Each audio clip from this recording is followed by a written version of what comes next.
Banyak yang menganggap tuberkulosis atau TB merupakan penyakit masa lalu. Every year in America, there are more than 100,000 new cases of tuberculosis.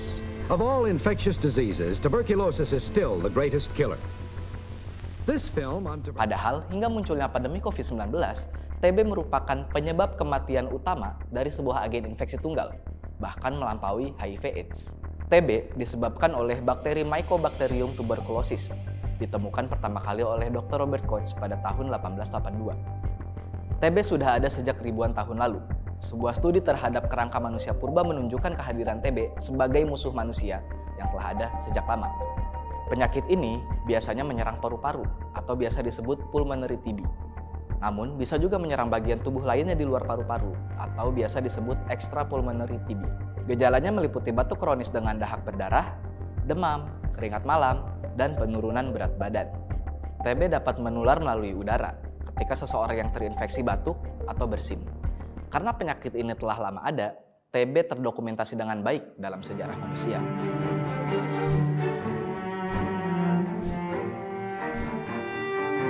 Bahkan di era Victoria, TB diromantisasi dalam seni dan literatur, di mana tampilan pucat dan kurus akibat TB dianggap sebagai sebuah standar kecantikan. Ironisnya, pada masa tersebut, TB juga merenggut jutaan nyawa manusia. Bagaimana dengan masa sekarang? Ternyata TB masih mematikan dan masih merupakan ancaman global. Menurut WHO, pada tahun 2021, terdapat 10,6 juta orang di dunia yang menderita TB. Ini meningkat dari tahun 2020 yang sebanyak 10,1 juta orang. Dari kasus tersebut, 1,6 juta diantaranya menyebabkan kematian. Angka kematian ini juga meningkat dari 1,5 juta kematian di tahun 2020 dan 1,4 juta kematian di tahun 2019. Lebih dari 95% kasus dan kematian akibat TB tersebut terjadi di negara berkembang. Indonesia sendiri menempati ranking kedua kasus TB terbanyak di dunia setelah India. Data tahun 2021 menunjukkan 969.000 kasus TB di Indonesia dengan 144.000 kematian. Ini berarti 16 orang meninggal akibat TB setiap jam di tanah air kita. Sebagian besar dari kasus tersebut terjadi pada pasien berusia produktif dan sekitar 9% terjadi pada anak berusia kurang dari 15 tahun. Sama dengan angka global, di Indonesia jumlah ini juga mengalami peningkatan dari tahun 2020. Melihat data ini saja, kita bisa menyimpulkan kalau anggapan bahwa TB merupakan penyakit masa lalu sama sekali tidak benar. Nyatanya, ancaman TB masihlah sangat nyata. WHO sendiri sebenarnya sudah menetapkan target untuk mengakhiri epidemi TB, tapi target ini masih belum tercapai. WHO menargetkan pada tahun 2020 terjadi 20% penurunan kasus dan 35% penurunan tingkat kematian.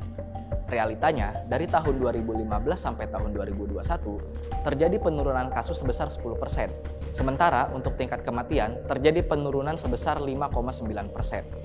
Masih jauh dari target. Tentu ini memunculkan pertanyaan, di era modern seperti sekarang dengan berbagai kemajuan teknologi kesehatan, mengapa masih sulit untuk mencapai target tersebut?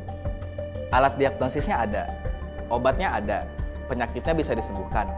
Tapi kenapa angka kasus dan kematiannya masih demikian tinggi? Pandemi COVID-19 tentunya mempengaruhi upaya penanggulangan TB di Indonesia maupun di dunia.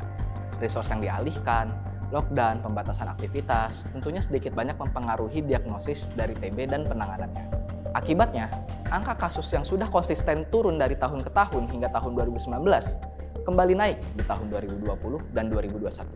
Tantangan lainnya adalah kedisiplinan pasien dalam menjalani pengobatan, karena pasien TB harus mengkonsumsi obat selama 6-9 bulan.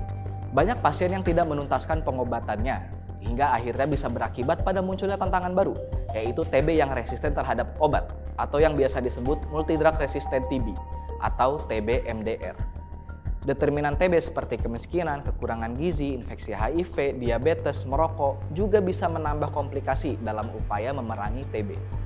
Penyakit TB sering distigma sebagai penyakit orang miskin, sehingga banyak yang malu untuk memeriksakan gejala atau malu ketika terdiagnosis TB.